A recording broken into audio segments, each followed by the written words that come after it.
we're going to talk about the importance of spiritual men. And the primary goal of these is to talk about the myths and some misunderstandings that are common around the word spirituality and specifically spiritual men. It's funny because when I was promoting this Sangha, okay, thanks Same, you can hear me and see me, fabulous. When I was promoting this Sangha, somebody put a laughing face about the title. So it is very funny interesting because that shows how much misconception there is around these two words together, spiritual men. So let's start with what is spirituality, and please comment, ask any questions, or say your opinion on the chat. I'm going to keep an eye on it as I talk. Spirituality can be defined in many ways, different ways. But one of my favorite descriptions is spirituality is communication with your spiritual dimension, with your inner soul. And this can be explained in many different ways, but the way I explain it, it makes sense to me or resonates with me, is that your soul is undeniable. Every human being has a soul. Every living thing has consciousness. You can talk about soul and consciousness as the same thing. There's also a universal consciousness, universal soul, and our consciousness is linked to that universal consciousness. So there is not a question of, do I have a soul or not, or am I spiritual or not? It is undeniable. And that's one of the myths that I want to debunk in this Sangha today, and maybe future Sanghas. The difference is that some people are not connected to their soul as much, or they are not connected to consciousness, they have not awakened this aspect. A lot of people are in the process. If you are into these topics, you know that there is an awakening of consciousness. We hear a lot of spiritual teachers talking about it, like Eckhart Tolle, originally from Germany. He resides in Canada. He's written best-selling books about consciousness. I recommend that you check him out if you're interested. He explains very, very well everything you need to know about consciousness and your connection with your soul, with your spirit. So spirituality is also when you develop an interest in transcendental aspects, and the transcendental aspect of life. Spiritual people often ask questions like, where do we come from? What is the origin of the world and the universe? These are philosophical questions that also shed a light into your spiritual awakening, your curiosity to know more than the physical body. And usually I hear a lot of debates between Western science, Eastern science, and Western philosophy, Eastern philosophy, and they are slightly different because in the West what predominates is scientific knowledge, achievements, and the physical body, the material world. Anything that we can touch, see with our eyes, and prove in a laboratory after experimental research, that is the truth in the Western world. In the Eastern world, that is also true, but we are also very flexible in terms of what the truth is, because we can experience things in our own, and that can be a true. There is a universal truth, and this is another topic, but the universal truth is something that never changes, that is always the same, that is always it's applicable to every human being regardless of their race, nationality, language. When we hear that these words, spiritual men, we tend to pinpoint these individuals as belonging to the clergy, to priests, pastors, or spiritual teachers. And sometimes we think about them as out of touch with the real world, with reality, or unflexible because they have to follow a lot of institutional rules, regulations. So this is also a myth. When I refer to spiritual men, we are referring to men who are in touch with their spiritual dimension. And let me check the comments. Thanks, Ahmed. Great topic, Claudia. Keep going. Yeah, we'll keep going. So that is spiritual men, right? And there are many kinds of spiritual men. There's also spiritual women, obviously, but today I'm going to focus on men. Why is this so important? So let's talk about the dimensions of spiritual men, right? So I'm not talking about perfect men, flawless men. You know, you can be a spiritual man, curious about your spiritual dimension, developing your spirituality, and still have a lot of flaws and weaknesses. We are human beings, and we are always in the process of bettering ourselves. So that is perfectly fine.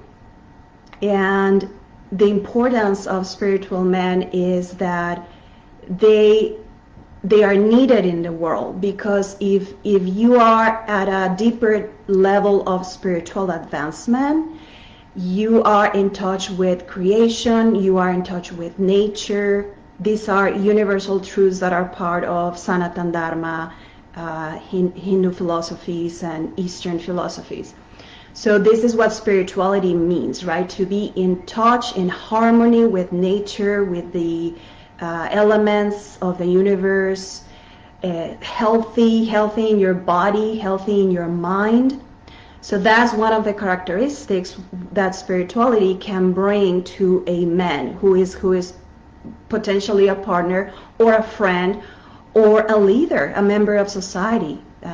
I don't see a lot of spiritual men in the government in leadership positions, and obviously there is separation between church and state, and that is important.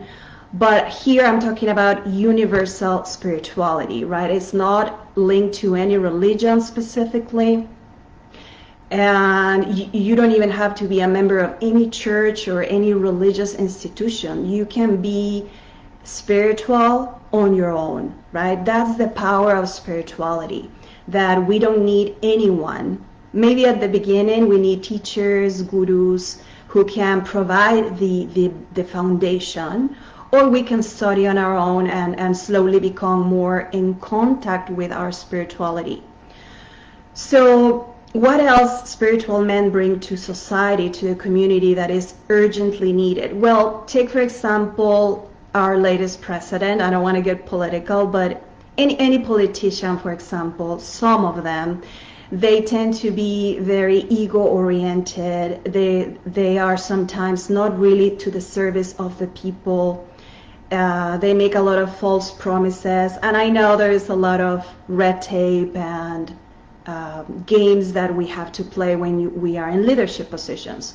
But if leaders have a spiritual foundation, meaning connected with their soul, with their spirit, with creation, with nature, they are balanced, they are going to be much, much effective and impactful leaders, because they are going to be looking after the benefit of others. They are going to be in service to the people, to the masses, right? That's why we elect officials, because we want them to represent us and to serve us. So that's one point. So they will not be talking so much about their accomplishments or ego-oriented or arrogant, so that they will be much, much humble, centered, truthful as much as possible. And I think that is very necessary in leadership positions. Also, this applies to corporations anywhere in the world. If our leaders are connected with their heart, with their soul and their spirit, they are going to be much humane. They are going to treat their employees better. They are going to be more flexible, and they are going to be more employee oriented instead of money oriented. And we know that in our society, what dominates is producing money, especially in specific fields that are very product oriented, like financially oriented. And that is much needed as well. So a spiritual leader is going to be more open, more in touch with his heart or her heart and the heart of their employees. Employees are not machines, they're human beings. They bring a lot of different characteristics, different needs, different personalities. There's research that suggests, is strong research that shows that when employees are seen as human beings and have more flexibility to perform their tasks, they are much more productive. And employers know this. So I am a proponent of doing a big shift in corporate America and maybe in other countries to treat employees more like human beings and being more flexible. As long as they are producing and doing their job that they are required to do, we don't have to micromanage, we don't have to monitor employees, we have to trust our people. And that comes also with a spiritual dimension. You have to hire people that you can trust and then let them free, for the most part. So that's another reason that spiritual men are needed. Also, spiritual women are leaders. Obviously, they are also needed a lot. But our topic is spiritual men today. So let's talk about spiritual men in relationships. When a man is in touch with his spiritual dimension, he's going to be more secure about himself. He probably worked through any issues that he may have, right? He probably overcame any past traumas or any negative experiences. He doesn't control women. He doesn't manipulate others and women. He's very respectful of everyone and their partners. Much needed in our society, spiritual men in relationships. And spiritual men, another myth that I want to debunk is that they are not weak or soft. Sometimes when we hear spiritual men, we tend to think that. And I know because a lot of friends I have spoken to, they tend to think, oh no, I'm a man, I'm strong. Spiritual men are the strongest members of our society. Of course, spiritual men have their flaws, like I said. They are not perfect. They are a work in progress. And there are people who claim to be spiritual, and is really a false pretense, right? We also need to watch for that. But I'm talking about genuine men who have worked on themselves, who are in touch with their heart, whose heart is open for the most part. Men who are balanced emotionally, mentally. They are not narcissists, they are not controllers or manipulators. So what a wonderful partner a man who is balanced can bring.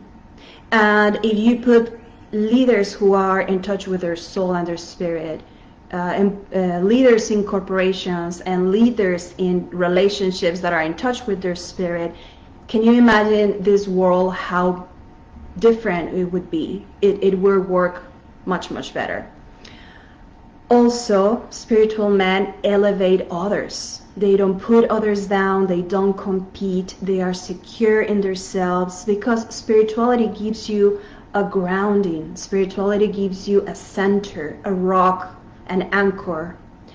And spiritual men are very strong. Let me give you an example. Probably a perfect example of a spiritual man who is very, very advanced is a Hindu monk that I admire very much, and he became my guru, my spiritual guru, because he's no longer with us physically. His name is Vivekananda, Swami Vivekananda. Swami is the prefix that we use for monks in India. And he was very much spiritually oriented since he was a young man. And Swami Vivekananda is the first monk in the history of the world that we have documented, who came to America, to the United States, in 1893 or 1894. And he came to represent the Hindu religion at the Parliament of Religions in Chicago. And he gave a beautiful speech, a very inspirational, strong, universal speech about all human beings coming together, all religions are the same path to creation, to the Creator. Beautiful speech. So he went through a lot of scarcity. He went through periods of not having enough food, growing up, a young monk trying to join a group of other monks, and then the Ramakrishna order. So it's a beautiful story. So why I refer to Swami Vivekananda? Because he, if you read his biography, his story, when he came to the United States, he saw some prostitutes on the street, and he approached them and spoke to them, and he treated them with the most respect. And then he wrote, Vivekananda, that every human being is part of this universe, and every human being has the potential to perfect themselves. So he didn't see women as instruments or as prostitutes. He saw two souls on the street doing acts that they thought were needed for survival or for whatever reason. So completely non-judgmental, accepting, and a humanistic approach to everyone and every soul in the world, regardless of your defects, your flaws, or your past. So these men we need men who are at that level. And again, you don't need to belong to any church or any religion. You can simply learn these universal principles, and you will see how your life is transformed, because first of all, you become compassionate with yourself as a man. You become very strong, very resilient, and at the same time, very sensitive, compassionate, tolerant, respectful. As you know, many of you, I work with an organization that helps survivors of domestic violence and human trafficking. And I see clients and people who have gone through severe trauma, refugees, immigrants, and general populations. And we know that there's a big crisis around the world on how women are treated, right? And of course, women have to also become empowered and not accept any bad treatment. But again, we cannot judge, because sometimes we get into cycles because of our past experience, past lives. We simply don't know how to be empowered and say no and stand up for ourselves. But when men are spiritual and they are strong, they are going to protect women, because they know that women are the pillar of society. Women are nurturers. Women usually stay at home. It's not the case anymore now. And it's a good thing that men are also helping at home. But usually women are the ones who get pregnant, who carry a baby for 9 months or several babies. And they are the first nurturers, the first contact. So when women are happy, when women are being treated with respect, and women also are centered and emotionally balanced, and they treat their men with respect, it's going to be the foundation of society, healthy families, healthy relationships. And men have to step up, right? Men have to work more on that spiritual dimension that they have, but is dormant. I have met very spiritual men who are fantastic, and I'm going to give you an example. One of them is Rana Singh. He is the yoga teacher, master yoga teacher at a clinic yoga clinic and school and Ayurvedic center in India. Rana Jogi is, he knows I'm going to talk about him today, is a wonderful young man. He's in his late 20s, I think, or maybe early 30s now. We met about 3 or 4 years ago, and he is not part of the clergy or priesthood or or religious institution as a monk or as a priest. And it's not necessary, you know, he learns on his own. He has a group of spiritual people. He attends satsang and ceremonies and gatherings at his temple where he goes. But he's a very simple man, smart young man, very respectful, a gentleman, sweet, strong, knowledgeable, compassionate. Of course, nobody's perfect, right? And I have the fortune to know Ranaji, but he became a very good friend of mine. I consider him like my young brother. Another example is Jason Levitt. Also, he lives in Australia, and I don't know him very well, not personally, but he happened to be with me on one of my spiritual pilgrimages to India and one of my trips to India to study yoga and yoga psychology.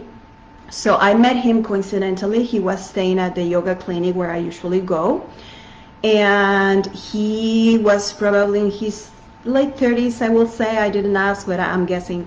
Wonderful man. Why I consider him a spiritual man? Because he showed the signs, right? He showed interest in visiting temples, in Hindu history. He showed a lot of human qualities, respectful, compassionate, smart, very respectful of other cultures. That's what makes a spiritual man, right? A spiritual man is multidimensional, but in general, he's a good man. He's a centered man, a respectful man, and fun. You know, he was fun. He was responsible. We visited several places together as a group. I was the only woman. Every man in the group was absolutely respectful. They were actually protecting me sometimes. Not too much, so it was just, you know, perfect balance. Just incredible. You know, I'm so fortunate to meet men like that, because how my trips would be completely different if I was with men who were the opposite of that, right? So men like that, men make the world better. They make everyone they meet better. They elevate everyone they meet and they talk to. And they leave an imprint in your life, because you will never forget a man who was good to you, respectful, honorable, fun, interesting, and curious about the deepest dimension of life and the spirit. So those are other examples. There are many examples of spiritual men. I know a very good friend of mine in Mexico. He recently wrote a book of poems. His name is Alfonso Cortez, and I also invited him to come, but sometimes people cannot come on Saturday morning. But Alfonso, I met him since I was very little. He's a friend of my parents, so he knows me since I was born. Same circle of friends. So he grew up to be, he's now probably 60 something or 70 something. And he grew up to be a very profound man. I don't know how centered he is in his private life, but someone who has the sensitivity to write poetic verses about your spiritual dimension, your connection with your soul. I know he listens to spiritual talks from Muji and other spiritual teachers. So he is there, right? He is a grown-up, strong husband, interested in the spiritual dimension. So every day he becomes better, better, and better. Okay, so what else I want to share with you? Okay, so a spiritual man also, you can tell because his mindset and words match his actions, right? Because he's centered. He doesn't have any need to lie. He doesn't have the need to control or manipulate. So a spiritual man is going to match his words with his actions. So what he says, he will do. A spiritual man who is centered, strong, and has the benefit of everyone around him in mind, he's going to follow through with his word. And that is extremely important for society and for relationships, right? As a good partner.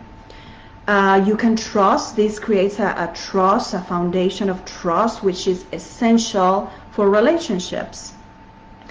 A spiritual man is connected to his consciousness, like I said before. So he's never gonna put others down, make them feel less, compete with others. If he competes, it's with himself, to better himself. He is a peaceful man because of all of these qualities, right? He brings balance, he brings a high level of consciousness, of mindfulness with his word, with his actions. So that is going to give him peace, and that is going to give peace to others around him and to his partner. What else? Something very important about spiritual men is that one of the universal principles of Dharmic philosophies, what we call in the West Hindu philosophies, or yoga, spirituality, one of the universal principles is the principle of unity, of universality. So that means that when you reach this profound spiritual awareness, you start realizing that we are all connected. And this is not a myth, this is not a beautiful poem that somebody wrote. This is a reality. We are all connected, and this is only logic, right? It's common sense. If we come from universal consciousness and a universal creator, we are all coming from the same source. We are all connected with this universal soul, universal spirit. So when I'm hurting, you are hurting. That's what it means. When I do harm to myself, I do harm to others in the community. It is an energetic snowball, I call it. So spiritual men know this. They understand it clearly. And every action and word they say is for the benefit of everyone and not to hurt others.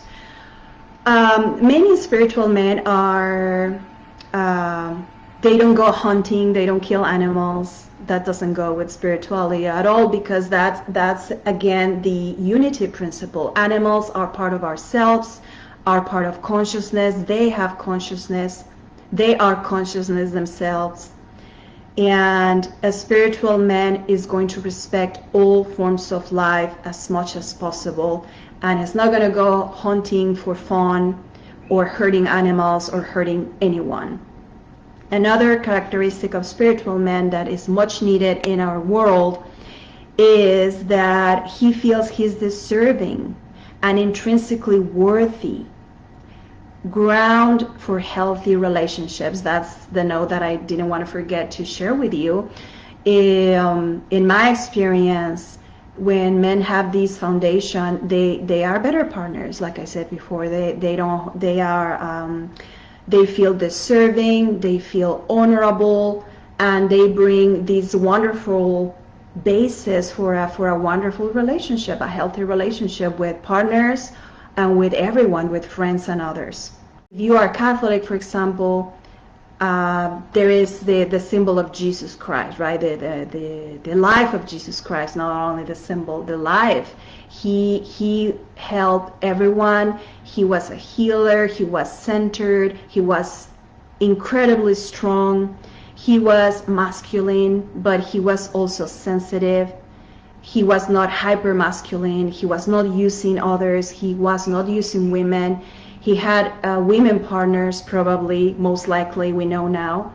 And he was very respectful. He was inclusive of every gender. He was inclusive of women, very respectful, building something with women, creating things. And he elevated everyone regardless of their past lives or their mistakes. So this is very important in our society, right? We want men who are strong, who are leaders, who are genuine, who are centered, emotionally centered, and everything else that I shared. And that is all that I wanted to share with you for this Sangha today, how important it is to talk to our children, right? If you have boys and girls, why not talking to them about these universal principles that are there, and they are free. They are there available. You can get books, you can go to talks online on YouTube of spiritual teachers, and just trigger this curiosity in your children, especially boys, for this topic today. And just trigger that soul dimension, spiritual dimension in them. That is going to provide them the curiosity, and if they want to grab it, great. If they are not interested, that's fine too, right? We don't want to pressure anyone or force anyone to follow a path that they are not ready to follow. Spirituality is very personal. It's a personal journey. It is connected to your karma and your past lives. So if you are not following spiritual path, it's because it's not your time yet, but it will come because it is something inevitable. So maybe you want to start ahead and talk to your boys, right? To talk about how you can connect to your soul. How can you manage anger and frustration without hurting others? How can you be respectful and honorable towards women? How can you find partners that are healthy, women that are healthy and emotionally stable, by asking deep questions, very important questions that people don't ask in their dating process, right? We don't ask, what is your vision in life? What are your thoughts about the soul, about the spirit? How do you feel? Are you connected to your heart? Are you centered? Right? That is what we have to do during our dating process. Dating is not for just having fun and being hypersexual, right? I mean, there's nothing wrong with sexuality. I embrace it, but with the right person, right? With the right people and at the right time. It's something very precious, very, very spiritual, and very sacred. And it's an energy exchange that affects both parties. So when we are dealing with spiritual men, they are going to respect that timeline. They are going to respect your own pace when you are ready. Stay with me for every month. I'm going to be talking about different topics. I welcome your comments. This is an open forum for everyone. I'm just a vehicle to open up the dialogue, but please feel free to join. All right, friends, thank you. I appreciate your attention. Bye-bye.